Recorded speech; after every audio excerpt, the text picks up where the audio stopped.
Greetings and welcome to Liminal Light, a show that explores the languages of myth and star, earth, sky, tongue, and spirit through weekly astrological forecasts.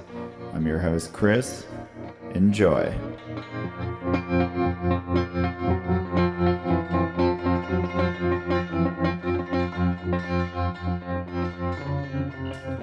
On Monday, the 9th, Mercury begins to separate from the Sun and head back into combustion. Mercury summoned on from the Sun's heart, the pair then squaring Pluto in tandem.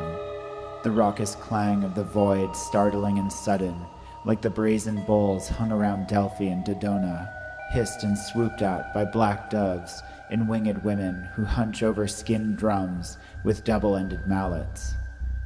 This is like the opposite of the full moon before the weekend. Something you see looming in a side glance as you proceed from Hades, or march away from the crossroads with eyes fixed straight ahead, no looking back.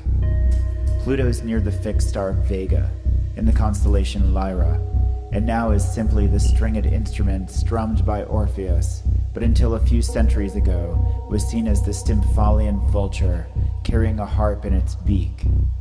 The plasma of this star feeds the vacuum of Pluto, and even though Pluto's immeasurable depths eat at its light, some electromagnetic aura permeates its blackness. Helios and Hermes, just separating from their ritual embrace, awe at the enormity of its exhale. Their shoulders shiver, and it is felt below Olympus, on the grounds where we mortals dwell. Vega adds enchantment to a planet's significations, spellbinding music and mysterious skill, but in its negative context, it implies deception. Has the oracle lied? Was the spirit you meant to conjure, or was it an impostor? I shudder to think. Was the Zeus or his doppelganger Hermes saw when in the heavens? Will the great work end in peril, the temple collapsing into a chasm and monuments swallowed by the mountain? Or may things proceed as stated, with alliances standing no matter what difficulties be faced? There are times when we question who is on our side, daemons and deities included, and it is not a bad idea to periodically check in and make sure your allies are pleased, human or non. Alternately, this might be a moment to unleash some particularly haunting and visceral music, inspired equally by the divine as the chthonic, the bells of heaven echoing in the halls of hell. A very apt theme music for Tuesday the 10th, as Jupiter enters Scorpio at 9 a.m. During a grand cross formed by Mars applying to square Saturn, Venus opposing Chiron, separating from her Saturn square, and the moon opposing Saturn in Gemini. Vibes, to say the least.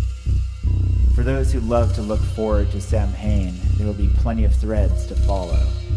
The wounds of love and the love of wounds, thorny roses, romance, vampire kisses and the like, martial fire summoned under discipline and hot tempers made to sit and seethe, the blade white hot who wishes for the hammer blows and tempering quench, the idle whimsy snagging us in the fray, the moment in a novel when the protagonist's distractions are clearly fatal, but you cannot reach within the text and slap some sense or shout forewarnings.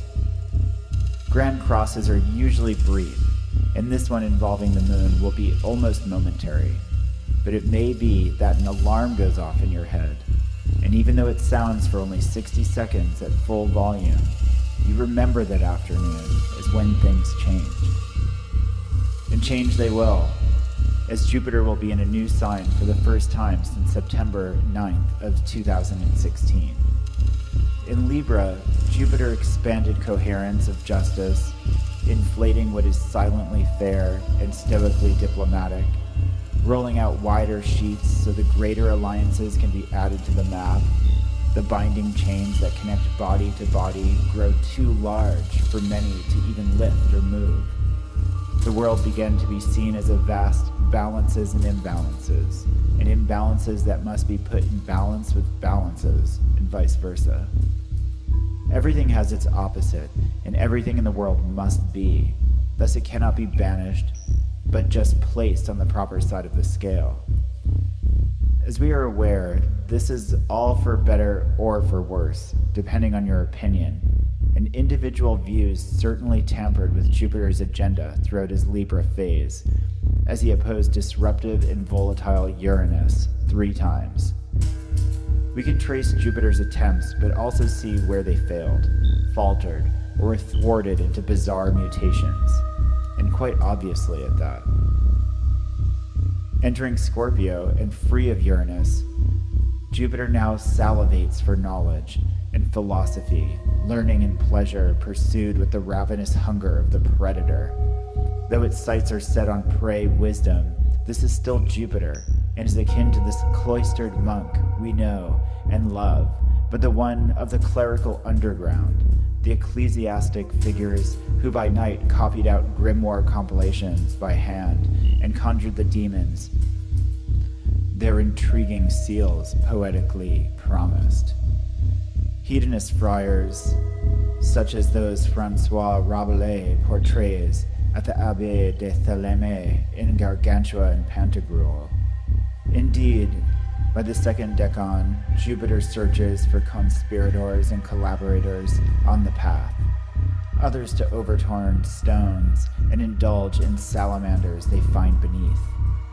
This opens up a whole world of transformative philosophy and spiritual understanding that metamorphoses those that step into the orb of the swelling paradigm. By the time the masses catch wind of what has been released from scorpionic hot springs, it reads as Sagittarian fire, motivational spirit and syncretisms. No bother, the world gets the medicine spoon-fed.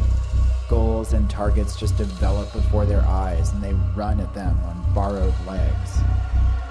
Jupiter's time in Scorpio tend to see rises in occult interests, much to the shock of lifelong occultists. But this round, the focus on magic, mystery, and hidden or transformational knowledge might be a welcome relief from political and environmental horror, and as stated, usually stimulates, stirs, and stokes up the year that follows. Free of Uranus for a year, but not Neptune and Pluto, which Jupiter repeatedly trines and sextiles. In this case, harmonization with dark fantasy and the limits of material resources spell out sultry art and magic, as well as an utter need to kill and rebirth our coherence of reality. Also of note, these encounters with the other outer 2 planets happen in pretty clear sequence following the first.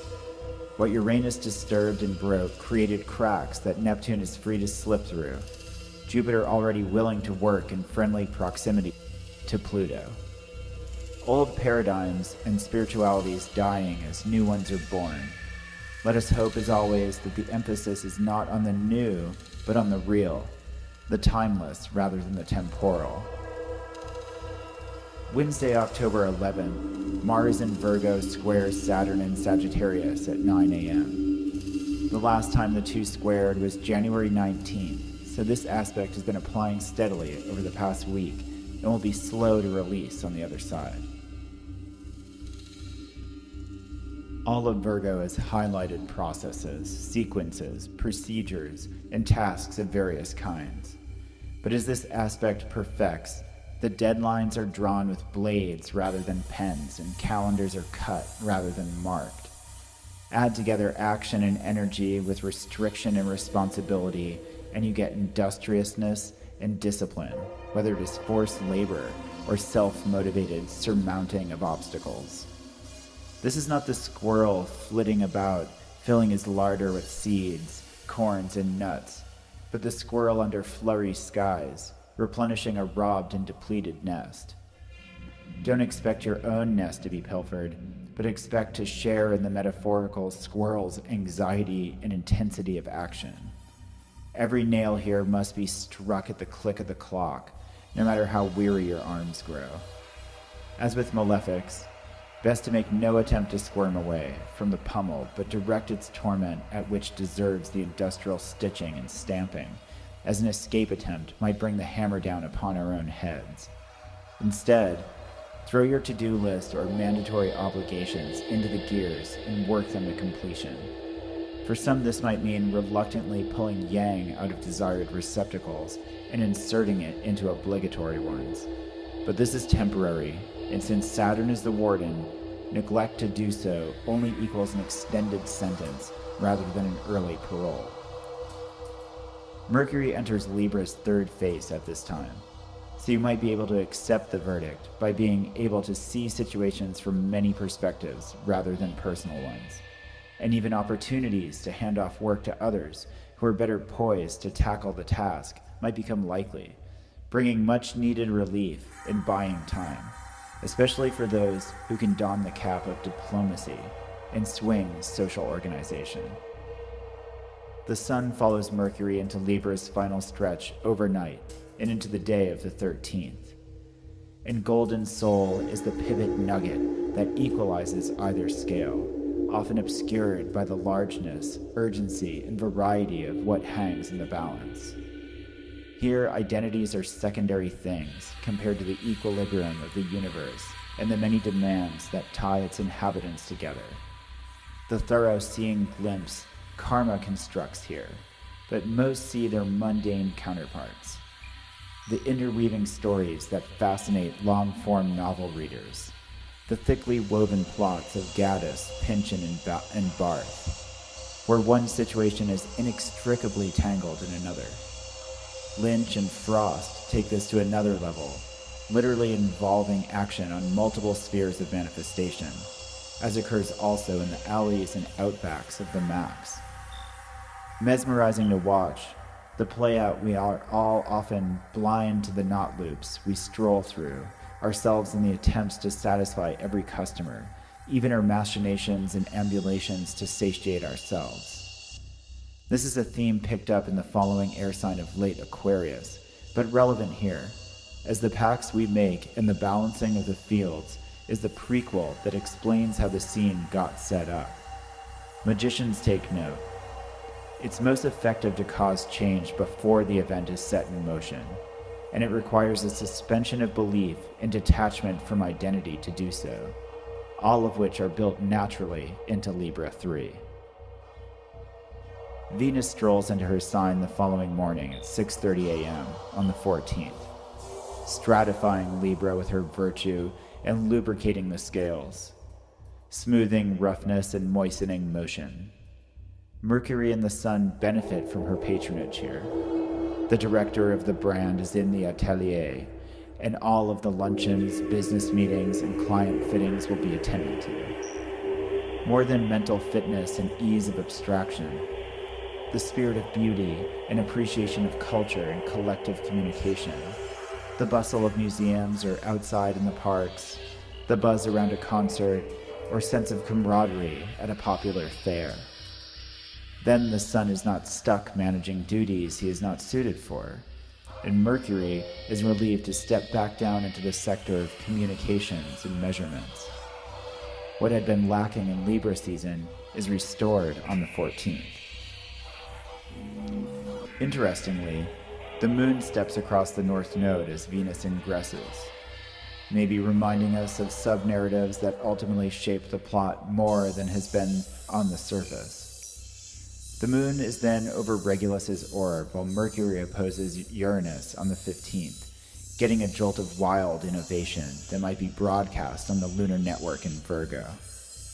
These are very different configurations to the ones present during the August eclipses, although the touches to previous sensitive points during a transitionary time might allow glimpses into what the sculpture looks like now that it has time to be transformed behind fate's curtain.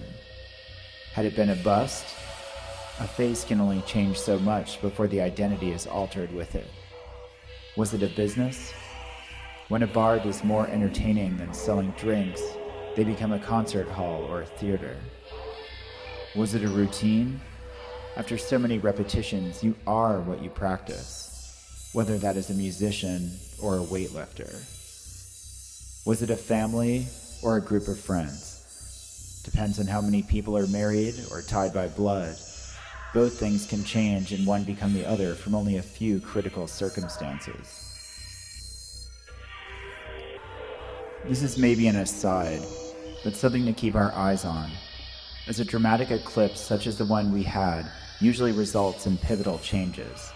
And as I said, the sun tends to act as a pivot in late Libra, where the personal identity is secondary to the process.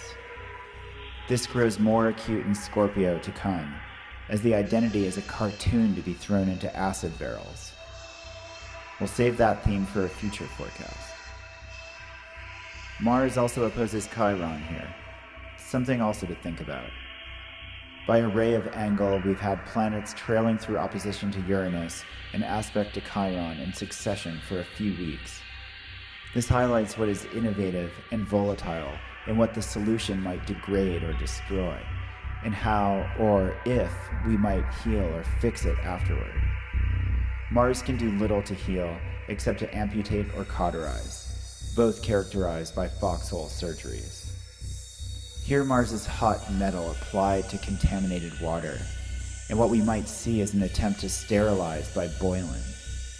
What jolts Mercury is electricity, possibly in the sense of social sort, suggestive of ritual. Colloquy so charged our colloids boil, and the steam that rises carries away with it the sickness. All right, I'd like to welcome back my co-host Bonnie, and also our first guest, Maralie. Hi. Maralie is a musician, performer, video artist, and blossoming perfumer.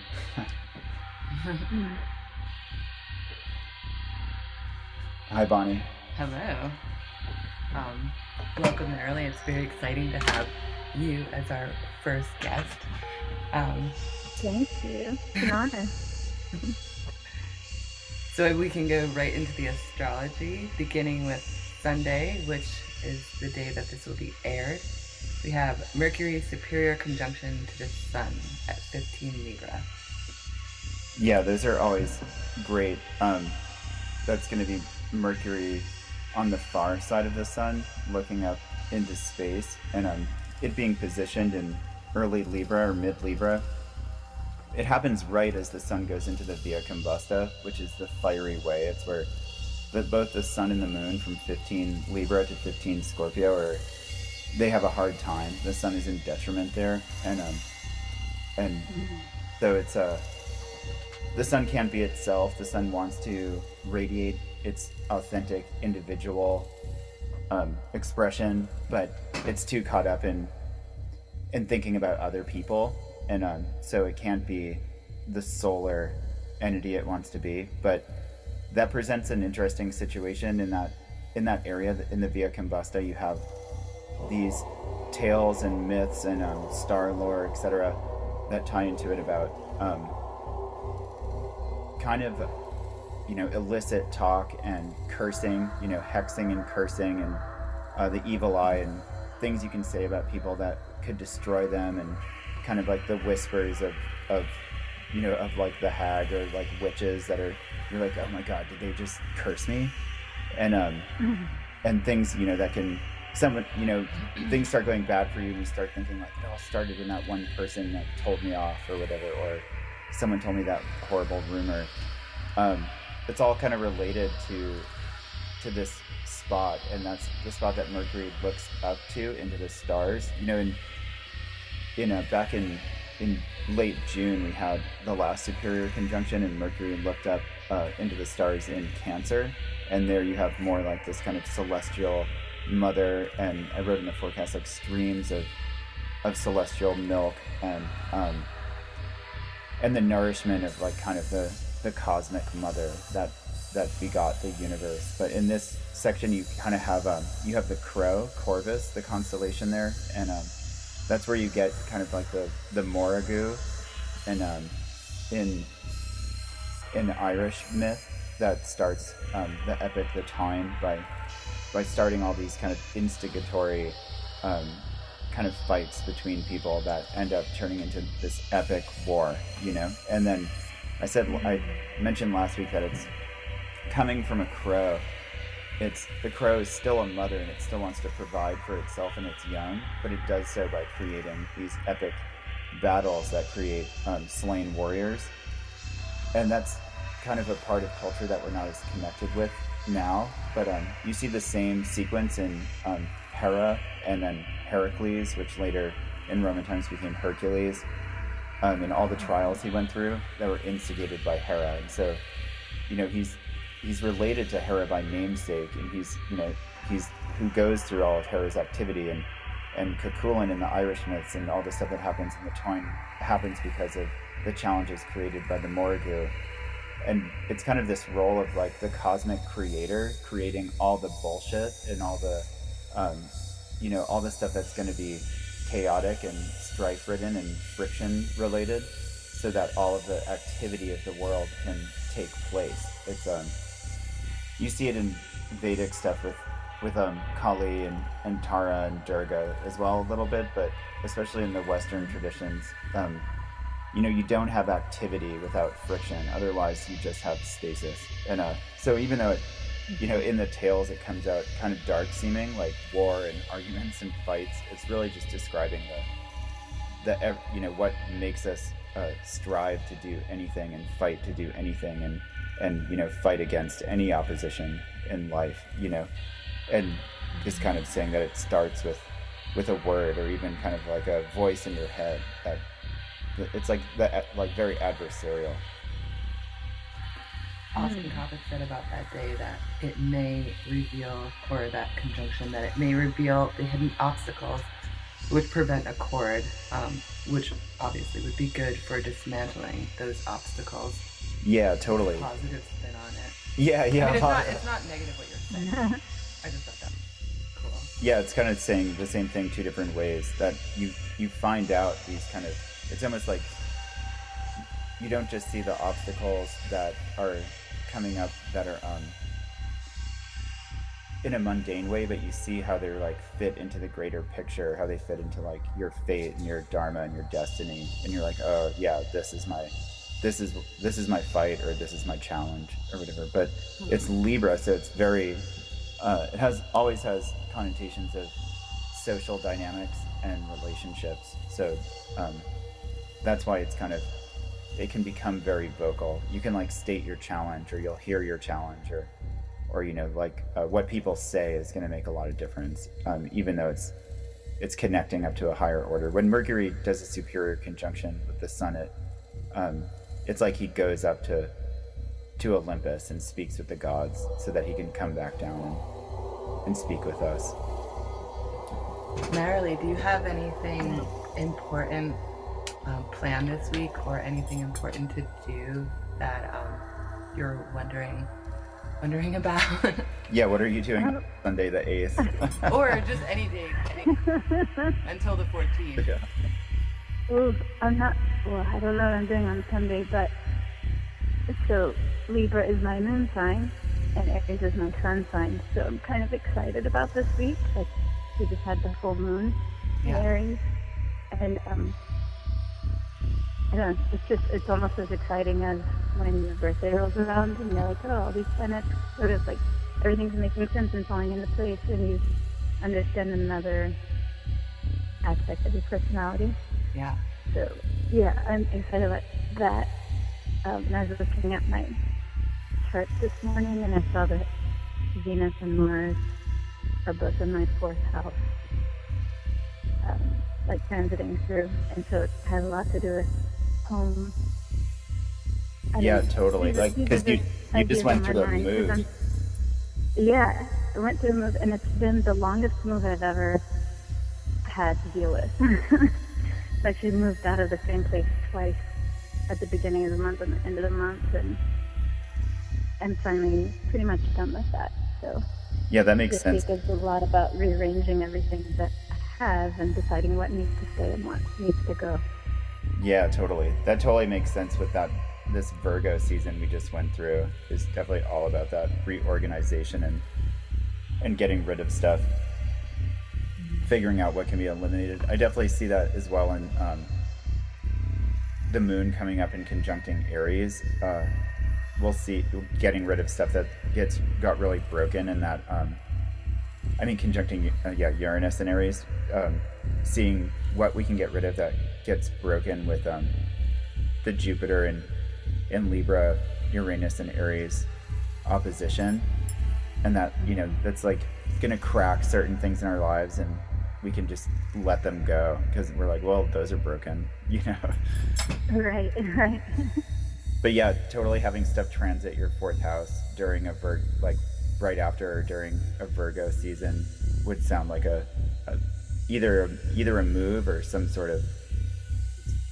process of reorganizing everything in your home or everything that relates to your home. Mm-hmm. Are you enjoying it? Yeah, I am. The move or the reorganizing. Yeah. The new home. All of it really. I'm grateful for those sorts of big shuffles in life and transitions that make you face what you are. It's kind of like what Bonnie was saying about like revealing the hidden obstacles. It's like you can get into a pattern of the mundane, and then something like a move or something big in your life forces things to come up that you didn't realize were there. Yeah, definitely. You see stuff in transitional states for sure. Mm-hmm. And you decide then, like, is this serving me, or like, what role does this have in my life? And it's important thing to examine and take note of, sort of make inventory of psychological changes as well as what you physically have with you. Do you feel like that happens in a way for you every time you're on that planets are in that Libra Aries axis?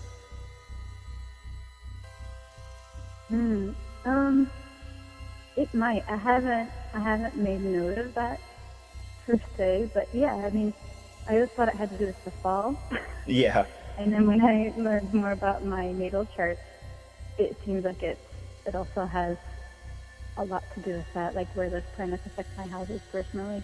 Yeah, because I have my moon in Aries and my ascendant in Libra, and I'm definitely sensitive to the equinox periods of the year. And like, yeah, I always was like, I don't know, I just like spring and fall better. Because not many people are like, winter's my favorite, hands down. But like, you get people that love like the Christmas season or love skiing or something, like they usually won't be like, I love it when it's totally winter, but you'll see people oriented towards winter activities and winter events, Mm-hmm. Do you want to talk about Jupiter entering Scorpio on October 10th? Yeah, totally. It's a big deal. Everybody's pretty excited about this. Yeah, this is definitely a big deal.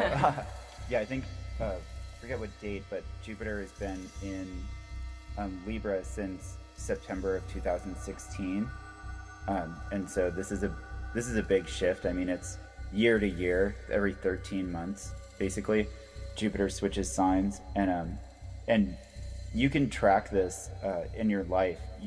See how you responded to a Jupiter transit, even if you don't know what part of your chart that transits to. You can just say like, okay, 12 years ago, what was up, and compare it. And 12 years before that, Jupiter in Scorpio is kind of, the first phase of Scorpio is like really about raw hunger and like kind of, primal sexual attraction and the hunger like a predator feels for its prey, and that magnetizes, whatever passes through it into the scorpionic process, where it then catches or seizes what it's chasing, and then there's some sort of transformational experience, whether it's a sexual or a violent experience, and that on either a metaphorical or a literal level, but and then it's transformed, and then it separates from that as something new. It's consumed something, it's joined with something, and there's some sort of colloidal exchange. That's what happens in Scorpio, and it's definitely an underworld. It's an underworld transition. It's like a dive through a tunnel into into kind of hot baths that break things apart, and then they're able to recoagulate and then come out of another tunnel. So it's kind of like a Hades passage. But with Jupiter there, it's like the whole like labyrinth of Hades becomes, you know, enormous and exploratory and cavernous, and there's echo, and it's a library, it's a church suddenly, and people can go down there, they can go into the subject matter of the underworld and the sexual and the magical and the occult and the horrific and the transgressive, and they can find huge philosophies there. And then even if, you know, with people with a lot of Scorpio stuff in their chart, or any Scorpio stuff in their chart, they're going to be drawn to those kind of subjects. But even if you're not drawn to that, it can kick in for people, even if you're just into like straight up just super clean meditation practice, say, it could kick in a desire to explore learning and explore philosophy, because that Scorpio hunger for Jupiterian things kicks in, and so you're gonna get that no matter how deep the Scorpionic side of it is. But it's a fun period.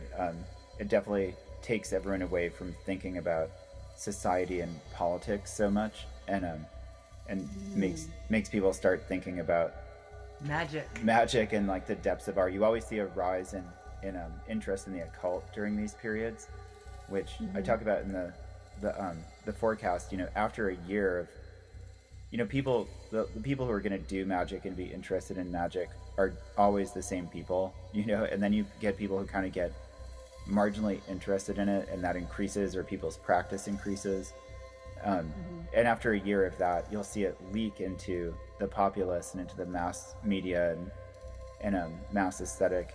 But by then, Jupiter will be in Sagittarius, and so it just kind of ends up being this push of motivational spirit and philosophical goals in general, kind of this like, you know, let's go drive for bigger philosophies and bigger truths. And a lot of people don't notice the whole Scorpionic, the depths of the whole Scorpionic period, but what the subculture does, or what, you know, the non masses do, ends up being kind of the instigator of that.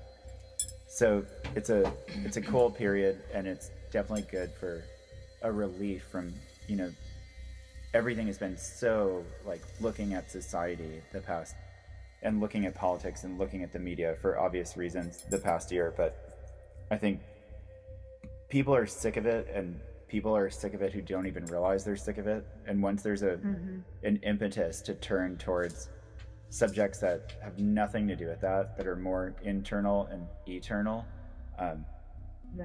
there'll be a lot of like high saturation and a lot of like minds inflating, which should be fun. Minds inflating is fun. Yeah. Yeah, we all know an inflating mind is a good time. Looking forward to it. Speaking of inflating minds, have you been getting creative since you've been able to settle in a little bit more? Always, right, Maralie? Well, I haven't quite settled in. Like, today's kind of the first day that I have a day off, and that I could like walk through my studio space. So I haven't really felt like I've been able to be creative on a level that's like substantial, or that I'd want it to be. Yeah. Yeah. What a glory! But everything's set up now. What's that? I said, but finally it's set up now. Oh. It's like mostly functional. A lot of the best ideas come from just that first walk through like a new, clean studio. Mm-hmm. What do you feel like's on the rise? Like, what are you looking to sink your teeth into next? I've been getting into drawing. Oh, really? Wow. Oddly. Yeah, Well, which I think it makes sense because it doesn't require a lot of physical space. yeah. And I've realized how meditative it is. Mm-hmm. And I can like expel some of the inner voices. You were saying something earlier about like things you can say that might destroy someone, or a voice in your head. And I was like, oh yeah, that's Yeah, thinking totally. a lot about that. Yeah, Yeah, that's definitely like how to spell it. that's like something that comes from this Libra thing, because the sun has, like I was saying, the sun has little ability to have its own identity in Libra. So your own identity is less important, but Libra really wants to talk and communicate. So other forms of yourself that aren't your solar identity start just kind of like speaking in your ear, and it becomes much easier to get taken over by another spirit or a different shade of yourself. Or it's a time that's it's easier to get possessed, for better or for worse. That's cool. What are the forms your drawing look like? Oh, they're very loose, and that's, I think, why it's so enjoyable. A lot of loose, sort of circular patterns, with the kind of almost knotted, but they're not tight knots, and they're not complete. You know, they're like open-ended or Yeah, vine-like structures. that'll be really cool for the Jupiter period to kick in. You know, like kind of loose, like things that can expand and are kind of I don't know, I just keep thinking of Jupiter in Scorpio as like kind of the subterranean labyrinth, like, and being able to be this like expanding knotwork maze, you know. On October 14th, Saturday, at 6:30 a.m., it's a wonderful time to make a Venus talisman, which may be really fun for you in your new studio. Yeah, for sure. Do some work. October 14th. Yeah.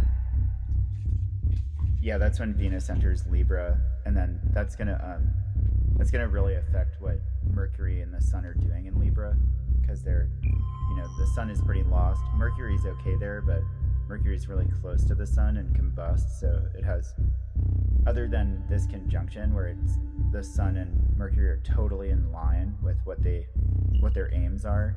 Mercury's too close to the Sun to be very effective. So once Venus steps in, it's like there's a director in the house, and suddenly you can, you know, all artistic and socially artistic, and even just the social scene that revolves around the arts of any kind, around music or museums, or even kind of public spaces, like even like cafes that are people talk about art, or, you know, if that even exists anymore. I just think of like the 1890s. I'm like stuck in the 1890s, you know. You know, where you go and drink That's a good time. Yeah, totally. Talk about poetry and painting with people while you drink coffee or like whatever.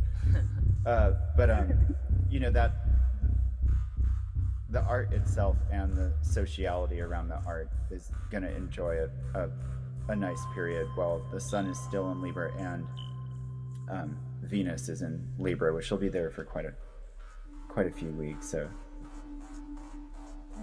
but yeah, the 14th, definitely, like, if anyone wants to sit down on that day and just even take a piece of copper or brass or anything like that, or green wax or anything, and then green paper, green ink, and just something as simple as just making the astrological sign of Venus, you know, and then just keeping that on yourself will be good for that whole, really increase your resonance of that whole period. But obviously you can get as complex as you want as well.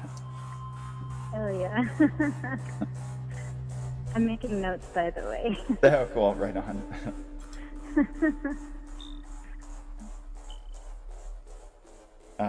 Bonnie, do you want to take us into the next aspect we're going to talk about? We have October 11th, Mars in Virgo square Saturn in Sagittarius.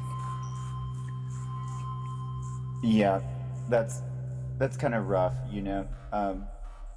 There's Mars in Saturn squaring is definitely going to be, you know, you're going to have to like do your work, or the work's just going to be happening. I think the way I put it is that there's just it's almost like you're going to be like stuck in this giant industrial situation that's going to be pounding and pistons going and like giant industrial sewing machines stitching and Dangerous large needles. yeah, dangerous large needles and like stamping and printing. And so that's just going to be what's going on. So you have a project that needs to be stitched or stamped or pounded, or you might as well put it in there and get the work done. But you know, there's nowhere to turn to. You're not going to escape that industrial scape. You're just going to end up, if you try to run out of there, you're going to end up just running into the gear somewhere and getting hurt. So it's you know, Saturn's this I looked back, what I think the last time Saturn and Mars was square was last January. Yeah. So this January 19th. Yeah, January 19th. So this doesn't happen very often, you know. Mars takes 2 years to go around the ecliptic, and so you're going to get 2 squares with Saturn over 2 years. And so this isn't like, oh yeah, the moon squares Saturn and it's a moment. This is going to be leading up for about a week and then separating for about a week. And I'm sure a lot of people can relate with having deadlines, and that's been very part of the season with all this Virgo stuff. It's like there's a lot of processes to do, there's a lot of lists, there's a lot of stuff to organize, there's a lot of little procedures to get done. But this is kind of the big one. This is like, okay, this must be done now, and there's no getting out of it. But with any malefic aspect, it's always best to run straight at it, to face it fully and be like, okay, let's do this. You know, the foreman's here, all the workers are here, let's get that new roof put on, or whatever. You know, like you're gonna, it'll behoove you to just interact with it rather than hide from it, because they'll find you. Saturn will find you, you know, and he'll be like, get back over here, and you'll be punished for not wanting to go along with what he wants to do. Right. but he brings like think harder. Yeah, totally. Yeah, he'll make you work harder, not smarter, you know. Right. But yeah, but he's going to bring a ton of discipline, and Mars is going to bring a ton of industry, and so it's perfect for doing stuff. But I think a lot of people, what they're going to experience is they're going to be really all about doing something else that's more what's pleasurable for them, and they're going to have to extract from it and do something that they don't want to do, that's more a responsibility. Right. And that's just the way it is, you know, like that. Yeah, I mean, everyone's going to know the things in their life that have to get done, you know, those are obvious. And so around that time, the 11th, it's just gravitate towards those and finish them up and complete whatever, because there's a lot of power behind doing it. That brings us to the 13th, because I didn't see anything much happening on the 12th. So we have the Sun follows Mercury into Libra's final stretch overnight and into the day of the 13th.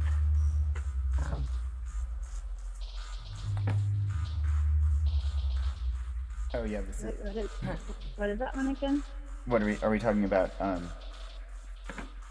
Friday the 13th. It's Friday the 13th. Yeah, we're talking about the Sun entering the third decan of Libra, where Mercury's already there.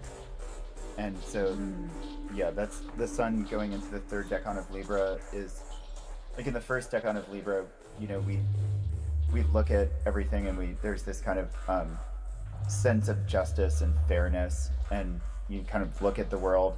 You're setting up to look at the world socially, and by doing that, there's this kind of this sense of, you know, the various equalities and human rights and everything else, you know. But then in the second decan, you start to actually make relationships and make bonds and oaths with specific people, and collaborate and be social, and you know, think about one-on-one relationships. Because before Libra is Virgo, so you're just thinking about stuff and processes, you know. And then once you go through the zodiacal process of Virgo, you're like, oh, people and relationships and how people treat each other and what's fair. And then so in the third decan, you're getting out of that a relationship phase and headed towards Scorpio, and the last phase of Libra, where you're kind of mutating and adapting out of the Libra phase, is just about the equilibrium of the entire universe and having everything be able to be in balance.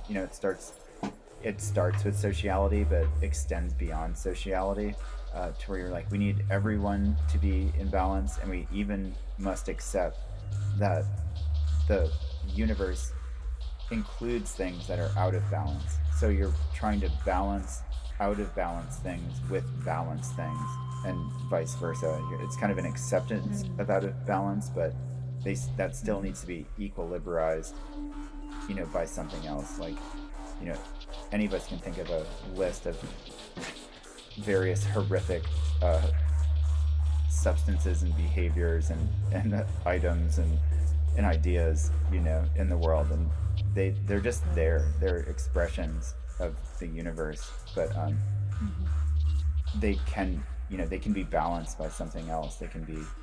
There's some sort of equilibrium that includes everything, and so that's a really hard situation for the sun. You'll see the sun really kind of really happy that Venus steps in right after that. That's kind of like the sun's way into weird territory, and Mercury is no help at that moment, and then Venus steps in and like, I know what to do, because what's like, when you look at all that stuff, like if you turned on the television and you were disgusted by everything, but then you can you find artists who take everything that exists and put it in some sort of aesthetic blender, and then we can digest it, It's like only through the lens of art can we really look at what is completely whacked out about the world.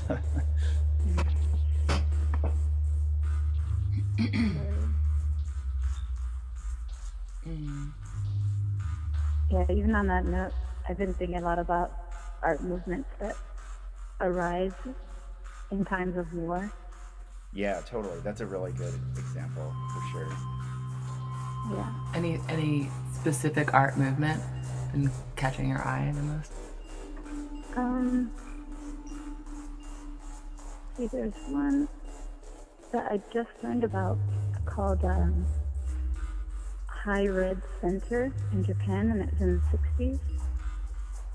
I don't know an awful lot about it, but it was really sort of absurd in some ways, kind of like what we could say about Dada. But yeah, so it's just all about creating revolutionary acts through art. High Red Center. High Red Center. Wow, that's a really interesting name.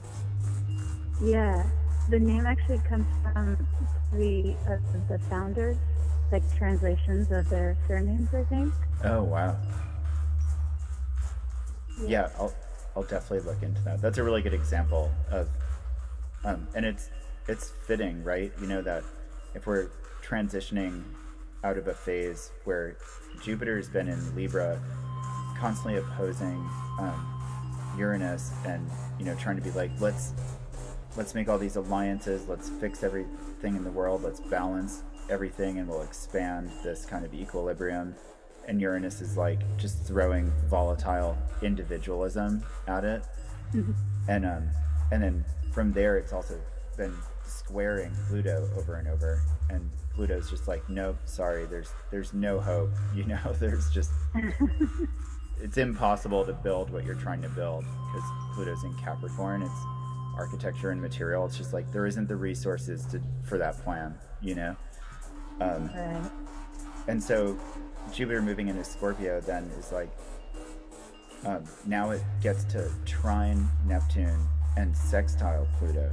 So the new philosophies that it's going to be focused on are in friendly aspects to the other outer planets. It's going to want to concentrate on arcane and kind of hidden occult kind of philosophies. And then Neptune's in Pisces is like, hell yeah, totally. I'll send you all the intoxication and illusion you need, and we're totally harmonized now. And then Pluto is sextiling Jupiter, and it's like, sure, you want to go to the underworld? Follow me, you know. So the going through the final decan of Libra, where, you know, we're talking now about like basically satirizing the entire past year, you know, or like where everyone was so focused on society and politics and that side of looking at things, you know, that like right before we kind of exit it into something more soul feeding, I guess, you get this period of possible satirization, you know, where we can look at it through the lens of art finally before philosophy steps into a new phase. High Red Center that you had just mentioned, Maralie, did a hilarious performance where they were cleaning the streets in a reaction to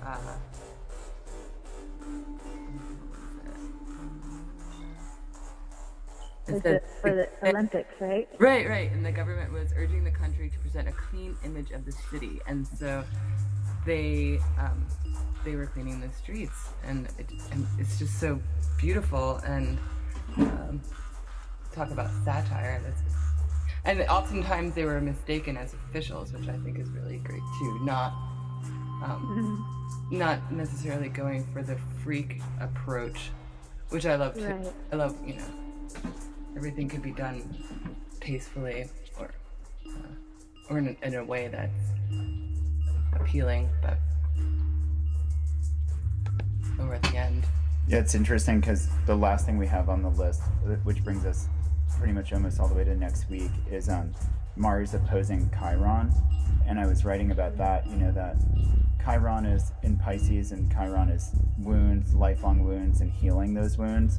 And Mars doesn't really have any ammo there. No pun intended.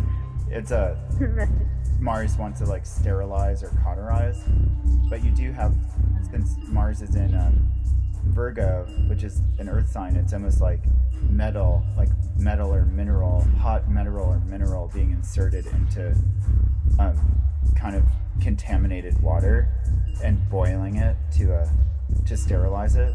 And I mentioned at the very end, like the steam that rises and carries away the sickness. And that's, you know, it's kind of funny talking about High Red Center and you know, cleaning the streets. You know, like literally being like, we gotta clean this place up. we gotta hose it down, you know. I'm really that you mentioned them, Maralie, because I want to do some more research on them. It's fascinating. Do you have one other group to mention that listeners can look up during this week, or if not?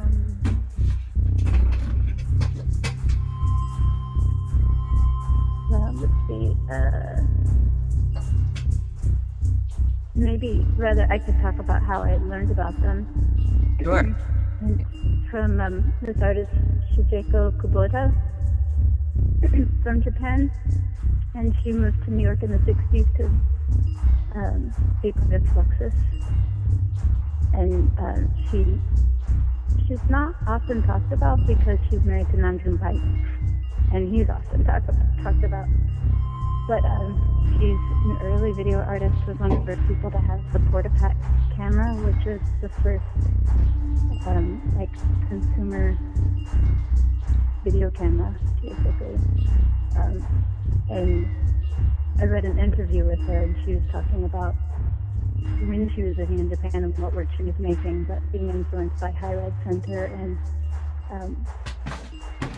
like having a friendly association with them. They were, you know, she wasn't part of that crew per se, but there was like some friendly associations, and then she moved to the States. So I looked them up because I thought, what's this? Like, I don't feel like I know enough about artwork in Japan, and every time I learn something about it, it's always so fascinating, especially to think about the parallels of what was happening there, what was happening in the U.S. within art. Yeah, because the culture, there's since World War II, there's like a total mirror between the cultures, but they're so different. You see the way they both accept like what's new as far as ideas and art or technology or whatever. It'd be like, what does the West do with it, and then what does Japan do with it? Yeah, totally. Yeah, and I feel like in terms of the avant-garde, like there's a lot of tradition in the art of Japan that is like just as avant-garde as what the avant-garde in the early 20th century of the U.S. is. And, you have people like John Cage that are influenced by that history, and it's like ancient history. Yeah. Yeah, if someone from the U.S. does it, it's considered avant-garde. Or maybe it's just timing, like context stuff. Yeah, that's interesting. That's something I've always hoped would fall away. We're coming towards the end of the broadcast. Do you have any work that's coming out now? Are you going to be performing or showing, or any releases? Or I'm actually performing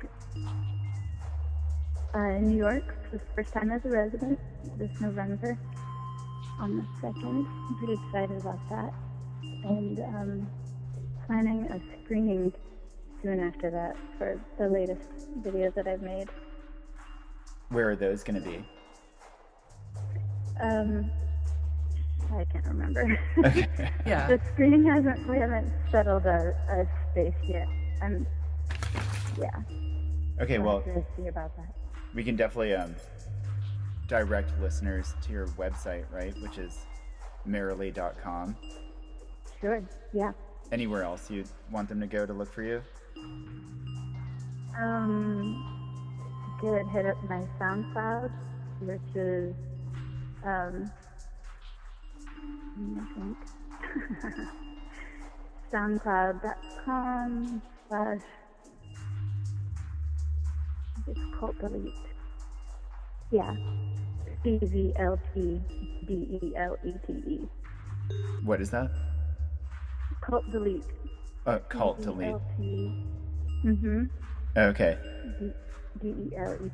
So it's soundcloud.com/Cult Delete. And there's actually, I forgot about this because it's been in the works for so long, but a new recording is being published soon, hopefully by the end of the month, or by another week or so. Okay, cool. Yeah, we'll Very send exciting. listeners your way. Yeah. Well, thank you very much for being on the show. Yeah, thanks for having me. It's good to talk to you guys. All right, that does it. Thank you for listening to Liminal Light. Our theme music was composed by the ever-talented Asa Irons. This week's background music was composed by Valise, the musical and performative alias of Maralie, today's guest. Check it out at her website, Maralie.com, to find out more. I'm your host, Chrissy Puchere Rapucci, and you can find me at atavisceral.com, ATAVISCERAL.com, where I post articles and forecasts, offer chart readings, talismanic concoctions, occult services, tarot, divination, and more. Genium Domos. Adieu et bonne chance.